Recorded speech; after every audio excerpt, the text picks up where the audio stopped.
నమస్తే welcome to metro TV ముందుగా bulletin లో హెడ్లైన్స్ చూద్దాం.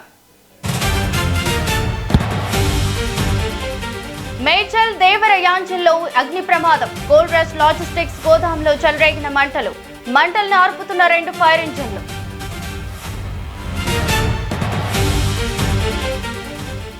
ఎల్బీ నగర్ పిఎస్ వద్ద ఉద్రిక్తత. ఆత్మహత్య చేసుకున్న సాయి కుమార్ బంధువుల ఆందోళన. ఫర్నిచర్ ధ్వంసం.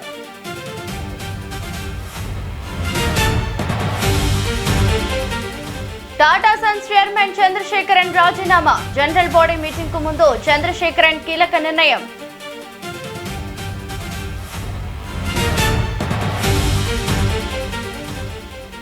పార్లమెంట్ లో చర్చకు నేను సిద్ధం. ప్రతి ప్రశ్నకు సమాధానం చెబుతా. కేంద్ర హోంమంత్రి Amit Shah.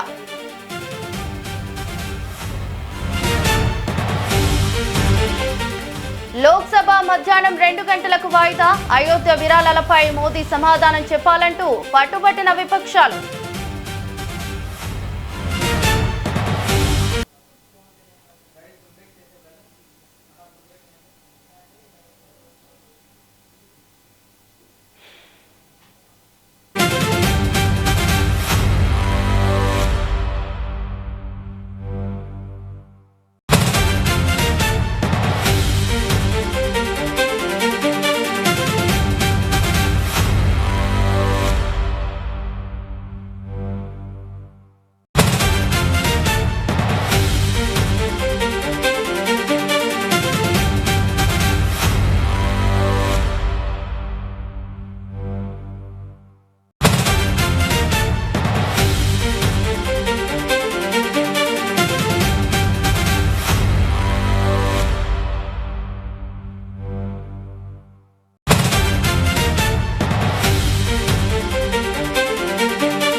LB Nagar police station వద్ద కానిస్టేబుల్ సాయి కుమార్ బంధువుల ఆందోళనతో ఉద్రిక్తత నెలకొంది.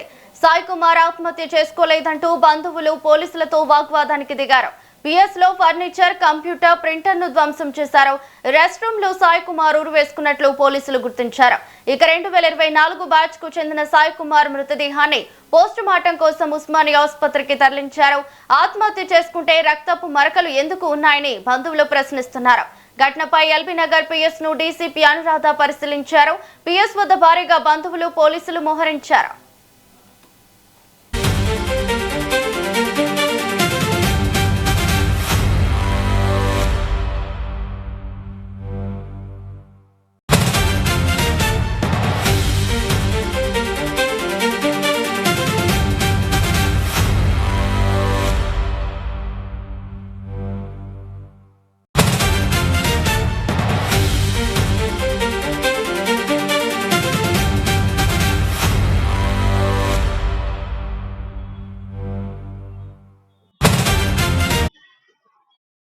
ఇక ఎల్బీ నగర్ పోలీస్ స్టేషన్ వద్ద కానిస్టేబుల్ సాయి కుమార్ బంధువుల ఆందోళనతో ఉద్రిక్తత నెలకొంది. సాయి కుమార్ ఆత్మహత్య చేసుకోలేదంటూ బంధువులు పోలీసులతో వాగ్వాదానికి దిగారు. ఇదే అంశంపై పూర్తి డీటెయిల్స్ మా ప్రతినిధి అక్రమ్ లైవ్ లో అందిస్తారు.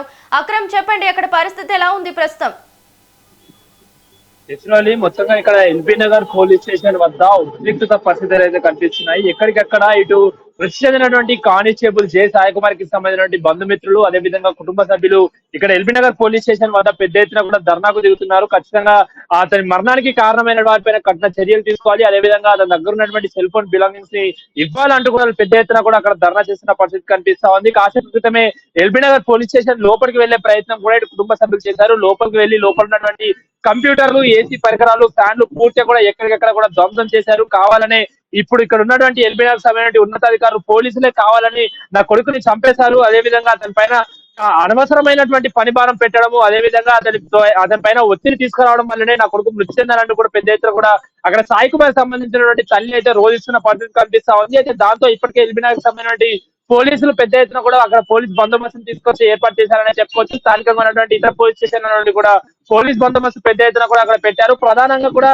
సాయి కుమార్ ఏసీపీ కార్యాలయంలో అంటే ఫస్ట్ ఫ్లోర్ లో ఉన్నటువంటి LB Nagar police station first floor లో ఉన్నటువంటి ఏసీపీ కార్యాలయంలో ఇటు అందరికీ కూడా ఉన్నటువంటి కానిస్టేబుల్ కానీ అదేవిధంగా అక్కడ ఉన్నటువంటి ఇన్స్పెక్టర్లకి అక్కడ లోపల ఒక రెస్ట్ రూమ్ విధంగా అంటే వాళ్ళు రెస్ట్ తీసుకోవడానికి కానీ లేకపోతే కాస్ట్యూమ్ చేంజ్ చేసుకోవడానికి వాళ్ళ యూనిఫామ్ చేంజ్ చేసుకోవడానికి ఒక సపరేట్ రూమ్ ఉంటుంది. సో ఆ రూమ్ లో ఇటు సమయమైనటువంటి కానిస్టేబుల్ సాయి కుమార్ అందులో మృతి చెందాడు, అందులో ఉరి వేసుకున్నాడు. కాబట్టి ఖచ్చితంగా అక్కడ ఉన్నటువంటి ఉన్నతాధికారుల ఒత్తిడి వల్లే ఈ విధమైనటువంటి ఘటన, ఈ విధమైనటువంటి ఆత్మహత్యకు తను ధైర్యం చేశారంటూ కూడా కొన్నటువంటి కుటుంబ సభ్యులు ఆరోపిస్తున్నారు. ఖచ్చితంగా మేము పైకి వెళ్తామంటూ కూడా వాళ్ళని పైకి వెళ్ళనివ్వకుండా కూడా పెద్ద ఎత్తున కూడా పోలీసులు ఆపుతున్నారని చెప్పుకోవచ్చు. అదే విధంగా మీడియాని కూడా లోపలికి ఎక్కడ కూడా పంపించట్లేదు. ఎందుకంటే లోపల ఉన్నటువంటి విజువల్స్ కానీ లేకపోతే లోపల ఉన్నటువంటి పరిస్థితిని కానీ ఎక్కడ కూడా బయటికి రాకుండా పోలీసులు ఎక్కడికక్కడ కూడా అరికట్టుతున్నారని చెప్పుకోవచ్చు. సో ఇప్పటికే అక్కడికి అక్కడ స్థానికంగా ఉన్నటువంటి అక్కడ ఉన్నటువంటి స్థానిక ఎమ్మెల్యే కానీ లేకపోతే అక్కడ ఉన్నటువంటి రోడ్ కార్పొరేషన్ సమయం మొత్తం అంటే మాలరెడ్డి సమయమైనటువంటి బ్రదర్స్ కూడా అక్కడికి చేరుకున్నారు. చేరుకున్నప్పటికీ కూడా వాళ్ళకి నచ్చజెప్పే ప్రయత్నం చేస్తున్నప్పటికీ కూడా వాళ్ళు మరింత కోపంతో కూడా అక్కడ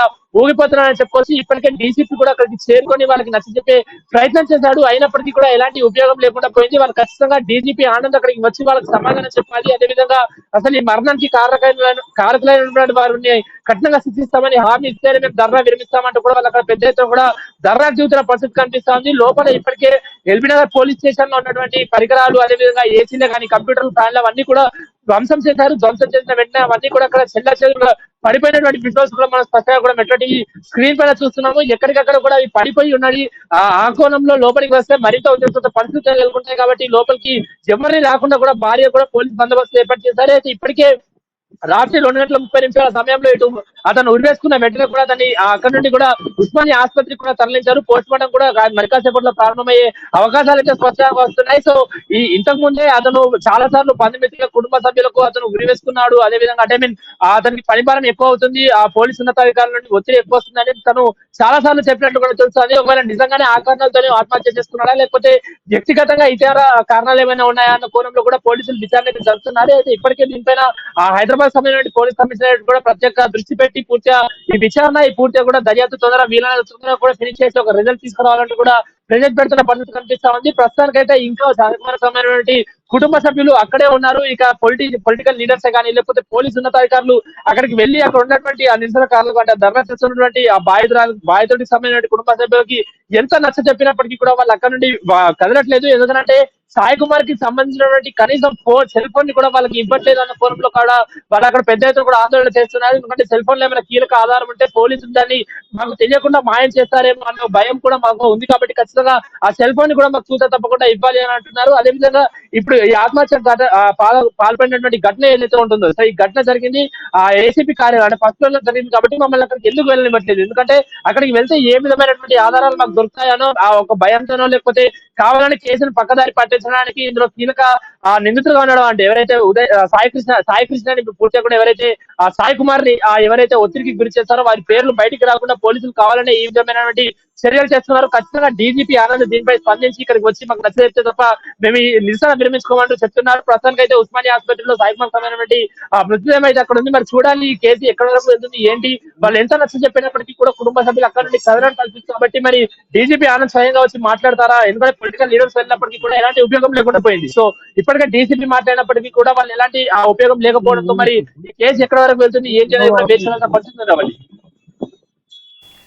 అక్రమ్, మరి కుటుంబ సభ్యులు కానివ్వచ్చు, రూమ్మేట్స్ కానివ్వచ్చు, ఏ అధికారుల మీద ప్రధానంగా ఆరోపణలు చేస్తున్నారు, మరి వారి పేర్లు ఏమైనా బయట పెట్టారంటారా?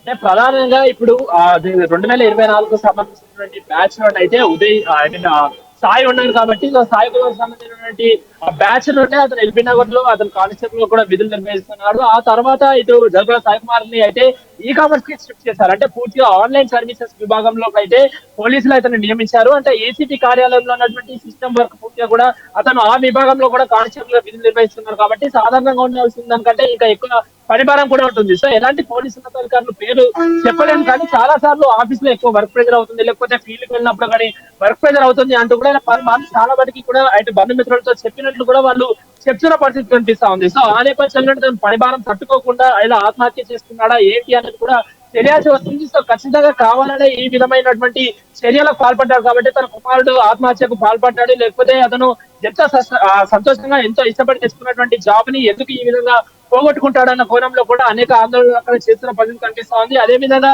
లోపలికి ఎవరిని వెళ్ళనివ్వట్లేదు అంటూ కూడా స్పష్టం చేస్తుంది. ఎందుకంటే పెద్ద ఎత్తున కూడా అక్కడ కానిస్టేబుల్ ప్రధానంగా ఏసీపీ కార్యాలయం కానీ ఫస్ట్ ఫ్లోర్ కి వెళ్ళనివ్వకుండా సుమారు 10 నుండి 12 మంది కానిస్టేబుల్ అక్కడ ఉంచారు. అదే విధంగా అక్కడికి వస్తున్నటువంటి ఇన్స్పెక్టర్లే కానీ వాళ్ళందరితో కూడా ఇటు ఆ మీడియా మాట్లాడడానికి ప్రయత్నం చేస్తున్నారు, లేకపోతే కుటుంబ సభ్యులు మాట్లాడడానికి ప్రయత్నం చేస్తున్నా కూడా వాళ్ళు ఎలా ఎవరిని కూడా లోపలికి రానివ్వట్లేదు, అందరినీ కూడా బయట వస్తున్నారు. దాంతో పెద్ద ఎత్తున కూడా ధర్నాకు ఇదే విధంగా కొనసాగుతుంది. మరి చూడాలి డీజీపీ సివి ఆనంద్ కూడా బయటకు వచ్చి దీనిపైన సరైన నివేదిక ఇస్తారా లేకపోతే ఏంటని కూడా చూడాలి. అదే విధంగా అసలు వాళ్ళు పోలీసులు దాచిపెడుతున్నటువంటి సెల్ ఫోన్ లో ఏ విధమైనటువంటి ఆధారాలు ఉన్నాయో కూడా తెలియాలి. ఎందుకంటే సాధారణంగా ఈ విధంగా ఉరివేసుకున్న వాళ్ళు అంటే సూసైడ్ కి కమిట్ అయిన వాళ్ళు ఖచ్చితంగా దానికన్నా ముందు సూసైడ్ లెటరే కానీ లేకపోతే ఒకప్పుడు సూసైడ్ లెటర్ రాసేవారు. ఇప్పుడు సెల్ ఫోన్ లో ఏం జరిగింది ఏంటి అతని మరణానికి కారకులు ఎవరు అన్నది పూర్తిగా కూడా రికార్డ్ చేస్తున్నారు కాబట్టి సో ఆ విధంగా ఎవరైనా రికార్డ్ చేశారా, రికార్డ్ చేసినటువంటి వీడియో సెల్ ఫోన్ లో ఉందా, అందుకే సెల్ ఫోన్ ని పోలీసులు మాయించే ప్రయత్నం చేస్తున్నారా అన్న కోణంలో కూడా పెద్ద ఎత్తున కూడా వాళ్ళ ఆందోళన అక్కడ కొనసాగిస్తున్నారని చెప్పొచ్చు. ఖచ్చితంగా ఆ ఫోన్ లో ఉన్నటువంటి కీలక ఆధారాలు బయటకు వస్తే ఈ కేసులో ముందుకు వెళ్లే అవకాశం ఉంటుంది.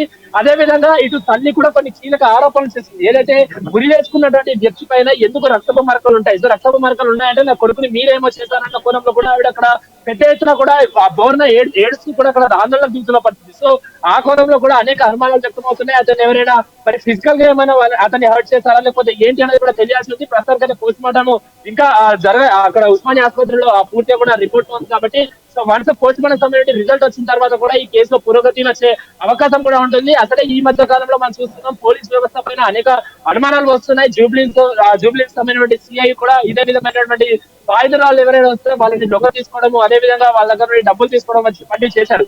అదే విధంగా ఇటీవల సివి ఆనంద్ మాట్లాడుతూ కూడా ఇదే అంశం పైన పోలీసులు తమ వైఖరిని మార్చుకోవాలి లేకపోతే కఠిన చర్యలు ఉంటాయని అంటున్నారు. సో పోలీసుల పైన ఇన్ని రకమైనటువంటి ఆరోపణలు అనుమానాలు వస్తున్నాయి కాబట్టి సో ఇప్పుడు జరిగినటువంటి ఈ సాయి కుమార్ సంబంధించినటువంటి ఆత్మహత్య వెనుక కూడా ఏమైనా పోలీసు ఉన్నతాధికారి హస్తం ఉందా అతని ఒత్తిడి ఉందా కూడా ఖచ్చితంగా తెలియాల్సిన పరిస్థితి అయితే ఉంది రావాలి.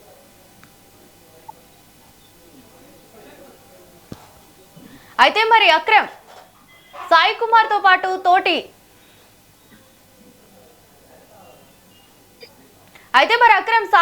పాటు తోటి కానిస్టేబుల్స్ కూడా వర్క్ ప్రెషర్ ఏమీ లేదు అని చెప్తున్నారు. మరి దీనిపై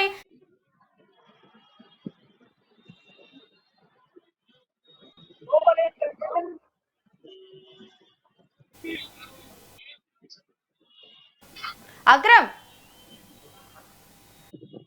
మరి సాయి కుమార్ తో పాటు తోటి కానిస్టేబుల్స్ అయితే ఎలాంటి పని ఒత్తిడి లేదని చెప్తున్నారు. మరి దీనిపై కుటుంబ సభ్యులు ఏమంటున్నారు?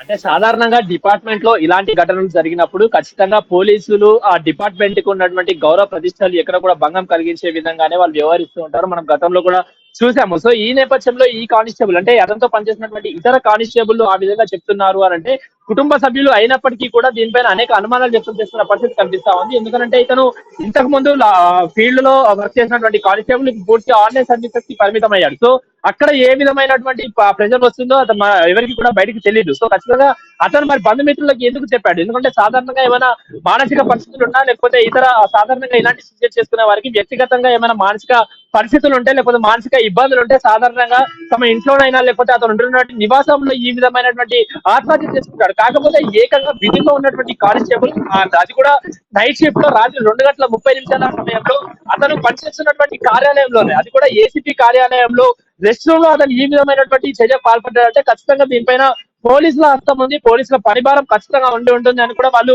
ఆరోపణలు చేస్తున్న పరిస్థితి కనిపిస్తా ఉంది. ఎందుకంటే ఖచ్చితంగా అక్కడ చేశారంటే సాయి కుమార్ ఏదో చెప్పాలనుకుంటున్నాడు, నిజంగానే అతనికి పనిభారం ఉందని చెప్పాలనుకుంటున్నాడు లేకపోతే ఏంటి అనేది కూడా అనేక అనుమానాలు వ్యక్తం అవుతున్నాయి. ఎందుకంటే ఇతను బంధుమిత్రులకు చెప్తున్నట్లు అనుమానాలు ఆరోపణలు వినిపిస్తున్నప్పటికీ కూడా సాధారణంగా ఇతనికి పోలీస్ కానిస్టేబుల్ లో కూడా కొంత స్నేహితులు ఉంటారు. సో ఆ స్నేహితులతో ఎప్పుడు కూడా పనిభారం పెరుగుతుంది అలాంటి ఎప్పుడు కూడా చెప్పుకున్నట్లు మనకి ఎక్కడ కూడా ఆధారాలు లేవు. కేవలము అతనికి సంబంధించినటువంటి ఏదైతే కుటుంబ సభ్యులు ఎవరైతే ఉంటారో కుటుంబ సభ్యులు మాత్రమే చెప్తున్నారు కాబట్టి మరి వాళ్ళు చేసినటువంటి ఆధారాలు ఇంతవరకు కరెక్ట్ ఏంటి అనేది కూడా తెలియాల్సి ఉంది. సో ప్రస్తుతానికైతే ఈ కేసు పూర్తిగా కూడా పురోగతి తెలవాలి. మరి ఇంకా కూడా ఎల్బీ నగర్ వద్ద ఇదే విధమైన ఉద్రిక్తత పరిస్థితులు నెలకొంటున్నాయి కాబట్టి సో వాళ్ళు ఆ ధర్నా విరమించాలంటే వాళ్ళు ఏ విధమైనటువంటి డిమాండ్ చేస్తున్నారు, ప్రధానంగా సెల్ ఫోన్ ఇవ్వడమే కానీ లేకపోతే అతని ఒంటిపైనటువంటి ఆ రక్త మార్కుల గురించి సరైన స్పష్టత ఇవ్వాలి కానీ సో ఇలాంటి పైన ప్రత్యేక దృష్టి పెడుతున్నారు కాబట్టి దీనిపైన ఎవరైనా ఆ స్వచ్ఛమైనటువంటి ఆ వివరాలు సేకరిస్తే ఖచ్చితంగా దానికి సంబంధించినటువంటి ధర్నా విరమిస్తామంటూ కూడా వాళ్ళ కుటుంబ సభ్యులు కూడా చెప్తున్నారు. కాబట్టి మరి సాయంత్రం వరకు కూడా ఈ ధర్నా కొనసాగే అవకాశం ఉంది.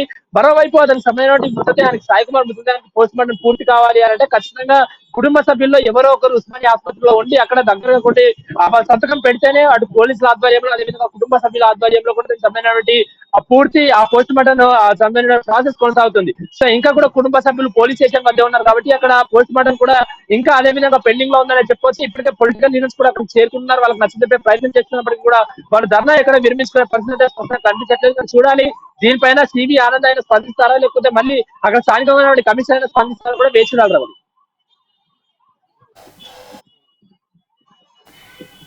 ఎస్, మరి మనం చూస్తున్నాం అక్కడ పోలీస్ స్టేషన్ లో అయితే కుటుంబ సభ్యులు కానీ వారి రూమ్మేట్స్ కానివ్వచ్చు అక్కడ ఫర్నిచర్ అయితే ధ్వంసం చేస్తున్నారు. మరి అక్కడ పరిస్థితి ఎలా ఉంది? దానికి పోలీసులు ఎలా అరికడుతున్నారు? ఎలా ఆపుతున్నారు బంధువుల్ని? అంటే మొదట్లో వాళ్ళు ఇక్కడికి ధర్నాకి దిగడానికి అక్కడికి వచ్చినప్పుడు అప్పటికే అటు వాళ్ళ ఫ్రెండ్సే కానీ లేకపోతే హాస్టల్ రూమ్మేట్స్ కానీ లేకపోతే సాయి కుమార్ కి సంబంధించిన కుటుంబ సభ్యులే కానీ వీళ్ళందరూ కూడా అక్కడికి చేరుకొని నేరుగా అప్పటికి పోలీస్ బందోబస్తు ఎక్కువ లేదు. అంటే సాధారణంగా వాళ్ళు ప్రశ్నించడానికి మాత్రమే వెళ్తున్నామన్న కోణంలో కూడా వాళ్ళు పోలీస్ స్టేషన్ లోపలికి ఎంటర్ అయ్యారు. కాకపోతే లోపలికి వెళ్ళిన తర్వాత లోపల ఉన్నటువంటి ఇన్స్పెక్టర్లు వీళ్ళు అడిగినటువంటి ప్రశ్నలకే కానీ లేకపోతే వీళ్ళు చెప్తున్నటువంటి సమాధానాలు ఎక్కడ కూడా సరైన స్పందన రాకపోవడంతో వాళ్ళు కాస్త కోపానికి గురయ్యారని చెప్పుకోవచ్చు. ఆ కోపంలో అక్కడ ఉన్నటువంటి పూర్తి ఫర్నిచర్ ఎక్కడికక్కడ కూడా ధ్వంసం చేశారు. ప్రధానంగా ఆ లోపల ఉన్నటువంటి కొన్ని పోలీస్ విభాగంలో ఉన్నటువంటి కొన్ని కంప్యూటర్లు కూడా వాళ్ళు పూర్తిగా కూడా ఎక్కడికెక్కడ భంగం చేసినట్టు కూడా తెలుసు. అవన్నింటినీ కూడా పగలగొట్టి అక్కడ ఉన్నటువంటి ఫ్యాన్లు ఏసీలు ఎక్కడికక్కడ కూడా విరగొట్టారు. సో దాంతోనే అక్కడ పెద్ద ఎత్తులో కూడా పోలీస్ బలగాలను అక్కడ ఏర్పాటు చేశారని చెప్పుకోవచ్చు. లోపలికి ఎలాంటి కుటుంబ సభ్యులని లోపలికి పంపించకుండా మొత్తంగా అయితే వాళ్ళని బయటికి పంపించే ప్రయత్నం కూడా చేశారు. ఇతర పోలీస్ స్టేషన్ల నుండి కూడా అదనపు బలగాలను కూడా అక్కడ దింపి ఎలాంటి ఉద్రిక్తత పరిస్థితులు నెలకొనకుండా చేస్తున్నారు. సో ప్రస్తుతానికి అయితే స్టార్టింగ్ లో పూర్తిగా కూడా లోపల ఉన్నటువంటి ఫర్నిచర్ ధ్వంసం చేసినటువంటి పోలీస్ అధికారులు అక్కడ ఉన్నటువంటి నిరసనకారులు అయితే ఆ తర్వాత అక్కడ ఉన్నటువంటి పోలీసులు అక్కడికి రావడంతో పీస్ఫుల్ గా కూడా ప్రొటెస్ట్ చేస్తున్నారని తెలుస్తుంది. ఖచ్చితంగా దీనిపైన డీజీపీ సరైన నివేదిక ఇవ్వాలి. డీజీపీ స్పందించాలి. అతని కుమారుడి చావుకి కారకులైన వాళ్ళపైన కఠిన చర్యలు తీసుకోవాలి. ఆ కారణాలు ఖచ్చితంగా బయట చెప్పాలి. అదేవిధంగా సాయి కుమార్ కి సంబంధించినటువంటి సెల్ ఫోన్ పోలీసులకు అప్పగించాలి. అదేవిధంగా సాయి కుమార్ పైన రక్తపు మరకలకు కూడా ఖచ్చితంగా సరైన సమాధానం చెప్పాలి. అప్పటి వరకు మేము ధర్నా విరమించమని కూడా చెప్తున్నారు. ఇప్పటికే అక్కడికి పొలిటికల్ లీడర్స్ ఆల్రెడీ బ్రదర్స్ కూడా అక్కడికి వెళ్ళినప్పటికీ కూడా వాళ్ళు ఎలాంటి ఆ ధర్నాన్ని విరమించే పరిస్థితి కనిపించట్లేదు. కాబట్టి వారు కోరుతున్నటువంటి డిమాండ్ ఖచ్చితంగా క్లియర్ చేయాలి. ఆ డిమాండ్ పోలీసులు పట్టించుకోవాలి. అదేవిధంగా ఇప్పుడు చెప్తున్నటువంటి ఎవరైతే తోటి కానిస్టేబుల్ ఎవరైతే ఉన్నారో తోటి కానిస్టేబుల్ నిజంగానే పనిభారం లేదని చెప్తున్నారా లేకపోతే వీళ్ళని కూడా పోలీసు ఉన్నతాధికారులు ఏమైనా ఇన్ఫ్లుయెన్స్ చేసి వాళ్ళని భయపెట్టి ఈ విధంగా చెప్పిస్తున్నారని కూడా ఖచ్చితంగా తెలియాలి. ప్రస్తుతానికి అయితే సాయి కుమార్ మృతదేహాన్ని అయితే ఉస్మానియా ఆసుపత్రిలో ఉంచారు. కుటుంబ సభ్యులు వన్స్ అక్కడికి వెళ్తే పోస్ట్ మార్టం ప్రాసెస్ కూడా స్టార్ట్ అయ్యే అవకాశం కనిపిస్తున్నారు వాళ్ళు.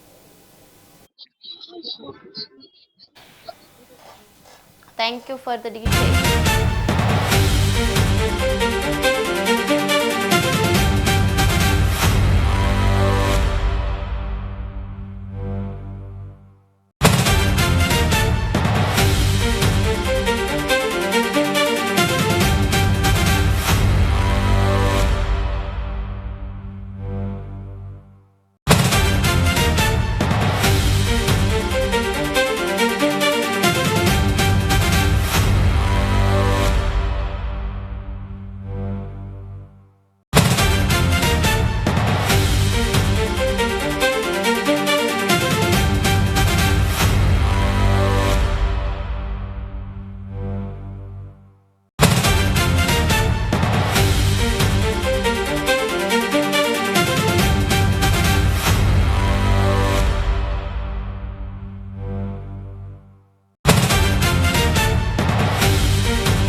మేడ్చల్ జిల్లా దేవరయాంచల్లో భారీ అగ్ని ప్రమాదం చోటు చేసుకుంది. కోల్డ్ రష్ లాజిస్టిక్స్ గోదాంలో ఒక్కసారిగా మంటలు చెలరేగి పెద్ద ఎత్తున ఎగిసిపడుతున్నాయి. సుమారు 2 గంటలుగా మంటలు కొనసాగుతున్నట్లు సమాచారం. గోదాం నుంచి దట్టమైన పొగలు వెలువడుతుండటంతో పరిసర ప్రాంతాల్లో తీవ్ర భయాందోళన నెలకొంది. సమాచారం అందుకున్న అగ్నిమాపక సిబ్బంది ఘటనా స్థలానికి చేరుకుని మంటలను అదుపులోకి తెచ్చేందుకు ప్రయత్నిస్తున్నారు.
మాజీ రాష్ట్రపతి రామ్నాథ్ కోవింద్ జీవితం నేటి యువతకు ఆదర్శమన్నారు ప్రధాని మోదీ. భారత గణతంత్ర విజయం నా జీవితం నా పోరాటం పేరుతో కోవింద్ రచించిన ఆత్మకథా పుస్తకాన్ని ప్రధాని ఆవిష్కరించారు. ఓ సామాన్య కుటుంబం నుంచి వచ్చిన కోవింద్ ను అత్యున్నత పదవులు వరించిన ఆయన నిరాడంబరంగా జీవించారని మోదీ గుర్తు చేశారు. మరోవైపు తన రాజకీయ జీవితంలోని ముఖ్యమైన ఘట్టాలను వాజ్పేయి మోదీతో అనుబంధాన్ని గుర్తు చేసుకున్నారు.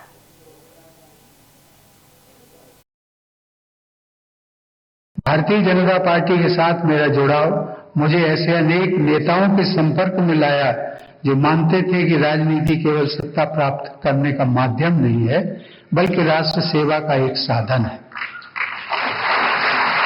उनमें से सबसे वरिष्ठ नेता थे श्री अटल बिहारी वाजपेयी, जिन्होंने मुझ पर एक गहरी छाप छोड़ी। अंत्योदय की भावना के साथ अटल जी जीवन पर्यंत समाज के अंतिम पंक्ति में खड़े व्यक्ति को मुख्य धारा में लाने के लिए समर्पित रहे।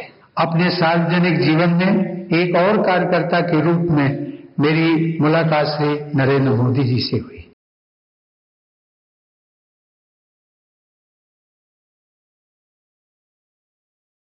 भारत जैसे विशाल देश के राष्ट्रपति बने। साथियों, इतने बड़े पद पर पहुंचने के बाद भी कोविंद जी का विनम्र व्यक्तित्व, उनकी सादगी ऐसे ही कायम रही। मुझे याद है, प्रधानमंत्री के तौर पर मैं राष्ट्रपति भवन में उनसे मिलने जाता था। प्रोटोकॉल के हिसाब से जो बातें नहीं हो सकती हैं वो बातें वो करते थे। वो प्रधानमंत्री को छोड़ने के लिए गाड़ी के दरवाजे तक आते थे, लेकिन उन्होंने जीवन के आखिर तक अपनी उस विनम्रता को भी छोड़ा नहीं।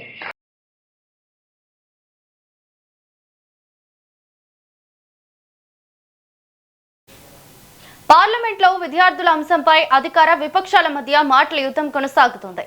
ఈ అంశంపై చర్చకు తాను సిద్ధమని కేంద్ర హోంమంత్రి అమిత్ షా స్పష్టం చేశారు. ఇక పార్లమెంట్లో ప్రతి ప్రశ్నకు సమాధానం చెబుతానని అన్నారు. అమిత్ షా వ్యాఖ్యలకు కాంగ్రెస్ అగ్రనేత రాహుల్ గాంధీ కౌంటర్ ఇచ్చారు. విద్యార్థులపై లాఠీచార్జ్ ఎవరు చేశారని ప్రశ్నించారు. కాల్పులకు ఆదేశించింది ఎవరు అంటూ నిలదీశారు. దీంతో విద్యార్థుల అంశంపై పార్లమెంట్లో అధికార విపక్షాల మధ్య వాదనలు మరింత ముదిరాయి. ఈ అంశంపై సభలో ఎలాంటి చర్చ జరుగుతోంది అన్నదే ఆసక్తికరంగా మారింది. देखिए, सबसे पहले तो लापता, भाग गए, भगोड़े हैं, इस प्रकार की भाषा भारत की सार्वजनिक जीवन में और संसदीय जीवन में अभी अभी सुनाई पड़ती है। जब से संसद सत्र शुरू हुआ तब से लगातार मैं संसद में आता हूँ, मेरी चैम्बर में बैठा हूँ। चूंकि संसद भवन के अंदर विपक्ष संसद को चलने ही नहीं दे रहा है दोनों गृहों में, तो कोई जाकर क्या करेगा। जहां तक चर्चा का सवाल है, सरकार की ओर से किरण रिजिजू जी ने, जो हमारे पार्लियामेंट्री अफेयर्स मिनिस्टर है, उन्होंने बहुत स्पष्ट कर दिया है जो नीट आंदोलन के छात्र प्रदर्शन पर सभी प्रकार की चर्चा करने के लिए सरकार तैयार है और चर्चा के लिए समय सुनिश्चित किया जाए और विपक्ष तैयार हो जाए। पहले तो ये यही मांग कर रहे थे, हमने हाँ बोल दिया। हमने खारगे जी और मैंने प्रेस कॉन्फ्रेंस किया, बाकी ऑपोजिशन ने क्लियरली बोला है we are not interested in listening to mister Amit Shah's imagination. We are not interested in him giving us a lecture or a discussion. We are interested in one simple thing. And when I say we, I mean the younger generation of this country. Who shot those students? Who gave the order to shoot those students? Who blinded one of the students? Who shot one of the students in the ear? Who gave the order to beat the students with lathis, with nails? Who gave that order? That order was implemented by the Home Ministry. Delhi Police and RAC are both Home Ministry systems. Did Mr. Amit Shah give this order to shoot our children, or did he not? If he did, he should resign because he is culpable. And if he did not, he should resign.